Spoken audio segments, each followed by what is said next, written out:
या hello everyone. कैसे हैं आप लोग? सो यस, पिछले क्लास हम लोग देख रहे थे कि हमारा पॉलिनोमियल्स चल रहा था ना। क्या चल रहा था? पॉलिनोमियल्स। पॉलिनोमियल्स में हम लोगों ने बहुत सारी चीज़ें देख ली थी। लाइक हम लोगों ने कांस्टेंट और वेरिएबल के बारे में बात की थी कि ये क्या होते हैं, उनमें क्या डिफरेंसेस होते हैं। उसके बाद हम लोगों ने पॉलिनोमियल इन वन वेरिएबल क्या होता है, इस पर भी हम लोगों ने बात की थी। ओके। अच्छा, तो अगर हम कोई भी पॉलिनोमियल लें, अगर हमारे पास कोई भी पॉलिनोमियल है, लाइक अगर हमारे पास है x square plus 2x plus 3, ठीक है, x square plus 2x plus 3। तो इस पे हम लोग क्या गौर कर सकते हैं? इस पे हम लोग गौर कर सकते हैं कि यहाँ पर देखिए, पहले तो हमारे पास एक्स स्क्वायर है, ठीक है, उसके बाद प्लस साइन है, उसके बाद -2 प्लस 2x, सॉरी, उसके बाद फिर एक साइन है, फिर हमारे पास 3 है, ठीक है। तो ये जो इंडिविजुअल पार्ट है ना, ये पूरा का पूरा पॉलिनोमियल है हमारे पास। और यहाँ पर जो इंडिविजुअल पार्ट है हमारे पास, इंडिविजुअल पार्ट क्या क्या है?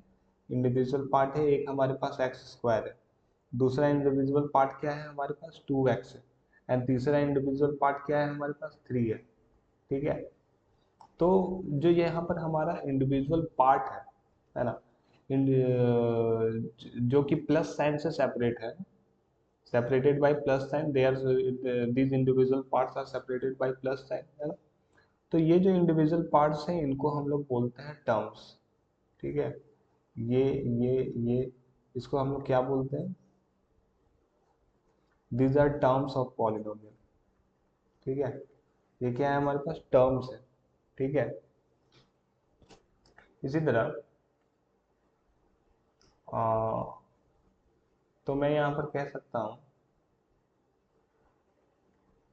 इंडिविजुअल पार्ट,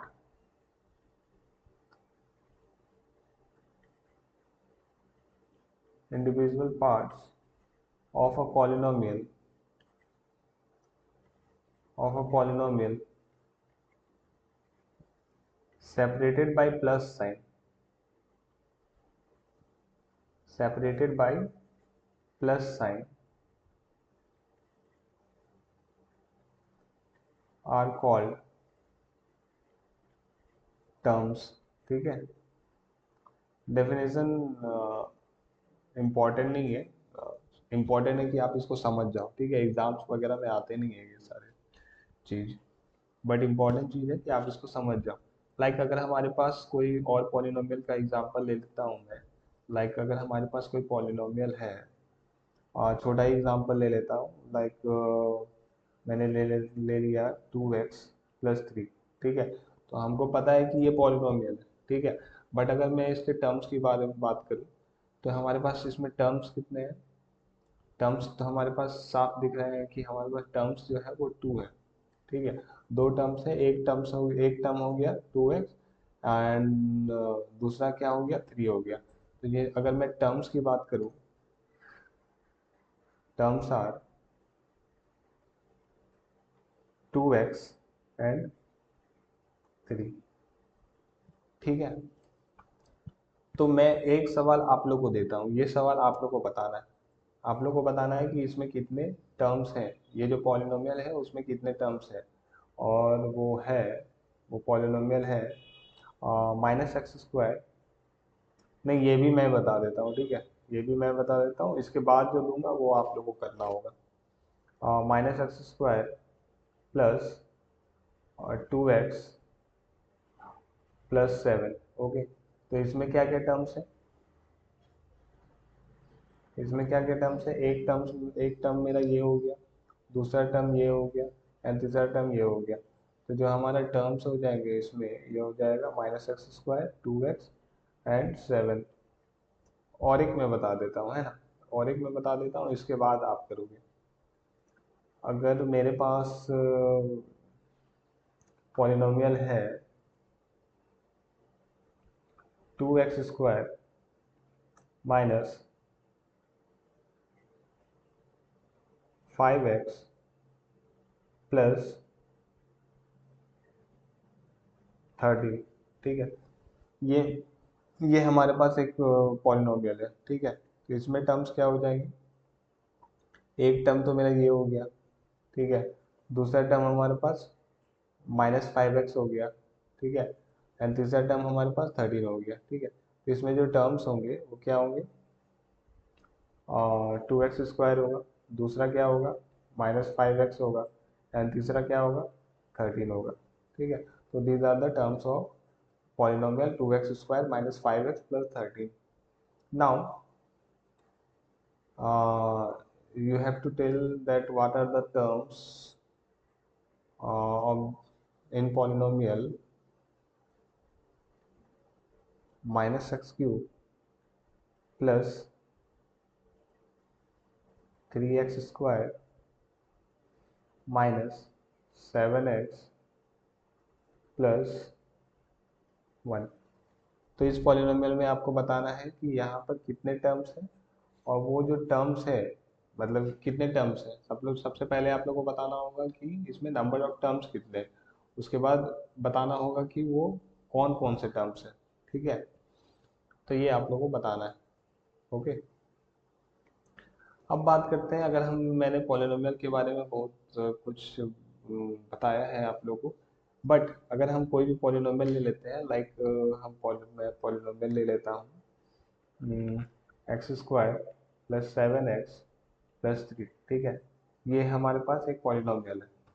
अब पॉलिनोमियल है, अब इसमें टर्म्स क्या क्या है, इसमें टर्म्स है x² एक है, और उसके बाद क्या है 7x है, उसके बाद क्या है 3 है, ठीक है। तो एक हमारे पास और एक हमारे पास होता है, एक चीज होता है जिसको हम लोग कॉफिशिएंट बोलते हैं, ठीक है। अब कॉफिशिएंट क्या होता है, तो देखिए यहाँ पर वेरिएबल जो है, हर एक टर्म में हम लोग देख देख सकते हैं कि वेरिएबल है, ठीक है। और वेरिएबल के आगे एक कांस्टेंट टर्म है, ठीक है, एक मल्टीप्लाइंग फैक्टर है, ठीक है। एक कुछ है जो वेरिएबल के साथ मल्टीप्लाई हो रहा है, ओके। तो वो जो चीज है, वो जो मल्टीप्लाइंग फैक्टर है ना, जो वेरिएबल के साथ मल्टीप्लाई हो रहा है, उसी को हम लोग बोलते हैं कॉफिशिएंट, ठीक है। तो देखिए यहाँ पर ये हमारा पॉलिनोमियल था, ये सारे हमारे टर्म्स हैं, ठीक है। अब इस टर्म में ये तो हमारा वेरिएबल हो गया ना, इसके आगे भी कुछ है, ठीक है। ये जो हमारा वेरिएबल है, इसके आगे भी कुछ है। ये जो हमारा वेरिएबल है, यहाँ पर वेरिएबल क्या है, यहाँ पर वेरिएबल है x⁻0, ठीक है। तो इसके आगे भी कुछ है। तो ये जो आगे वाला जो चीज है ना, ये जो आगे वाला चीज है, इसको हम लोग बोलते हैं coefficient,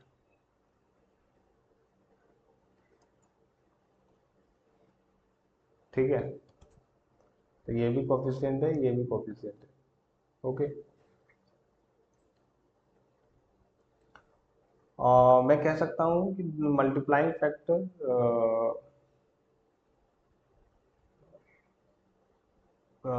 in a term of polynomial, multiplying factor of variable in term of a polynomial is called coefficient, ठीक है। ऐसा मैं कह सकता हूँ। लेकिन आपको डेफिनेशन नहीं देखना है, आपको आप डेफिनेशन तो खुद से भी लिख सकते हो, है ना। आप एक बार चीज़ें को समझ जाओगे तो आप फिर इसको डेफिनेशन लिख सकते हो खुद से, ठीक है। और कहीं पूछता भी नहीं है वैसा डेफिनेशन। तो ये सारी बेसिक चीज़ें हैं। तो ये आप लोगों को समझ में आ गया कोफिशिएंट क्या होता है। और इसको और क्लियरली समझने के लिए मैं और एक एग्जांपल ले लेता हूँ। लाइक मेरे पास अगर है 2x+3, ठीक है, ये एक पॉलिनोमियल है। तो अगर मैं पूछूं कि यहाँ पर कोफिशिएंट ऑफ x क्या है, ठीक है, कोफिशिएंट ऑफ x क्या है, ठीक है, इस पॉलिनोमियल में अगर मैं बोलूं कि व्हाट इज द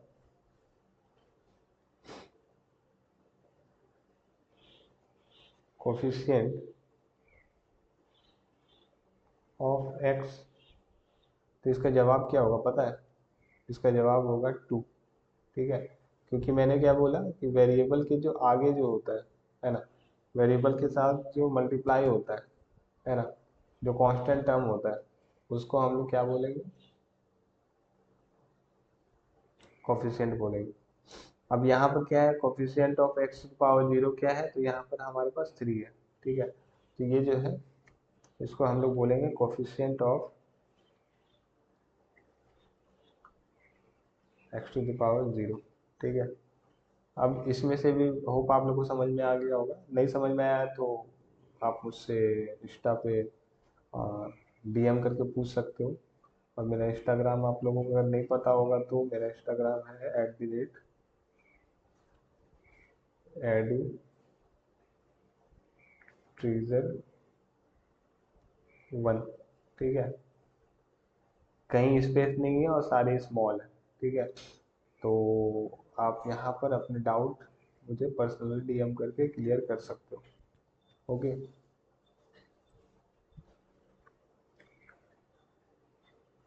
तो आप लोग के लिए एक सवाल है।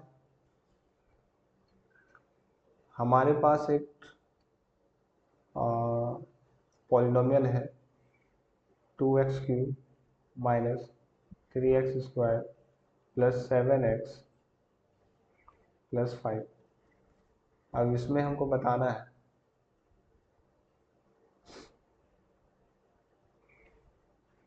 What is the coefficient of x²। ठीक है, ये आप लोगों को बताना है। ओके ओके, हम लोगों ने अभी मतलब कि जो भी मतलब पॉलिनोमियल के बारे में बात की है ना, बहुत सारे पॉलिनोमियल के बारे में हम लोगों ने बात की, बहुत सारा एग्जांपल देखा मैंने पॉलिनोमियल्स का। लाइक ये हो गया है ना, 2x+3 हो गया। ठीक है, x² + 2x+3 हो गया है ना, x -x² + 2x। बहुत सारे पॉलिनोमियल हम लोगों ने देखा अभी तक। ओके, तो अगर मैं एग्जांपल लूँ, एक कोई भी कांस्टेंट टर्म लेता हूँ लाइक 2। क्या बोल सकते हैं कि ये एक पॉलिनोमियल है कि नहीं? इज दिस अ पॉलिनोमियल और नॉट?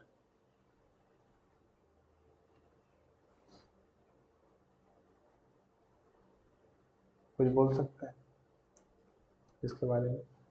हाँ, ये एक पॉलिनोमियल है, इसको हम लोग कांस्टेंट पॉलिनोमियल बोलते हैं। ठीक है, कांस्टेंट पॉलिनोमियल है,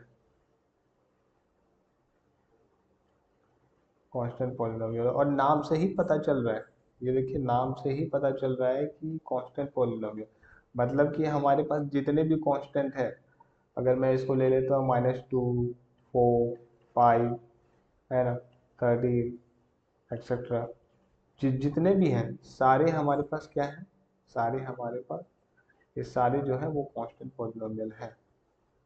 क्योंकि इन सब को मैं इस फॉर्म में लिख सकता हूँ, पॉलिनोमियल के फॉर्म में लिख सकता हूँ। 2x⁻0 लिख सकता हूँ ना, -2x⁻0 है ना, 4x⁻0। पॉलिनोमियल को मैं एक प्रॉपर डेफिनेशन आपको बताने वाला हूँ। ठीक है, बट उससे पहले कुछ बेसिक चीज़ें हैं जो आप लोगों को क्लियर करना जरूरी था, इसलिए मैं आप लोगों को वो चीज़ नहीं बता रहा हूँ अभी। बट अभी के लिए ये समझिए कि जितने भी कांस्टेंट होते हैं वो सारे पॉलिनोमियल हैं, और पॉलिनोमियल होते हैं और उनको क्या कहा जाता है, उनको कहा जाता है कांस्टेंट पॉलिनोमियल। ठीक है, अब कोई बच्चा बोलेगा कि सर हमारे पास जीरो जो है, ठीक है, ये क्या है, जीरो है।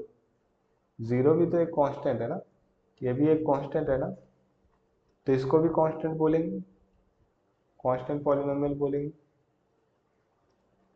हाँ, इसको भी कांस्टेंट पॉलिनोमियल बोलेंगे, बट ये special type of constant polynomial है।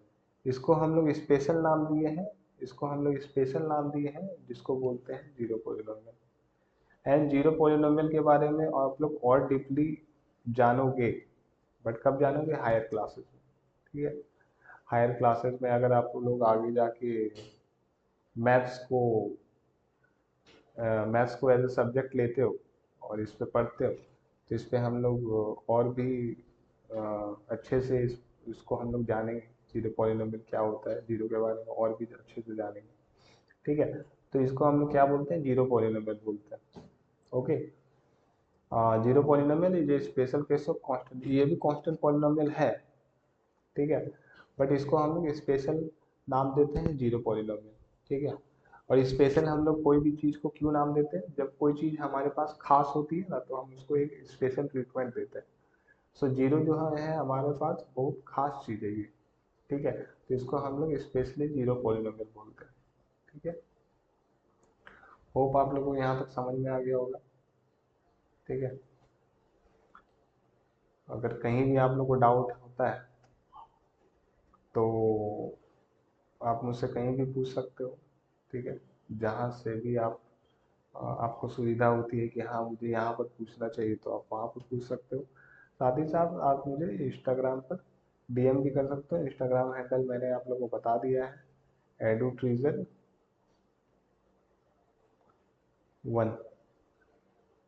इस पे आप मुझे कोई भी डाउट होगा तो मैसेज कर सकते हो, ओके। तो अभी के लिए यहीं तक रखते हैं, एंड अब बाकी बहुत सारी चीज़ें हैं जो हम लोग देखेंगे नेक्स्ट लेक्चर में, क्या। Okay, thank you.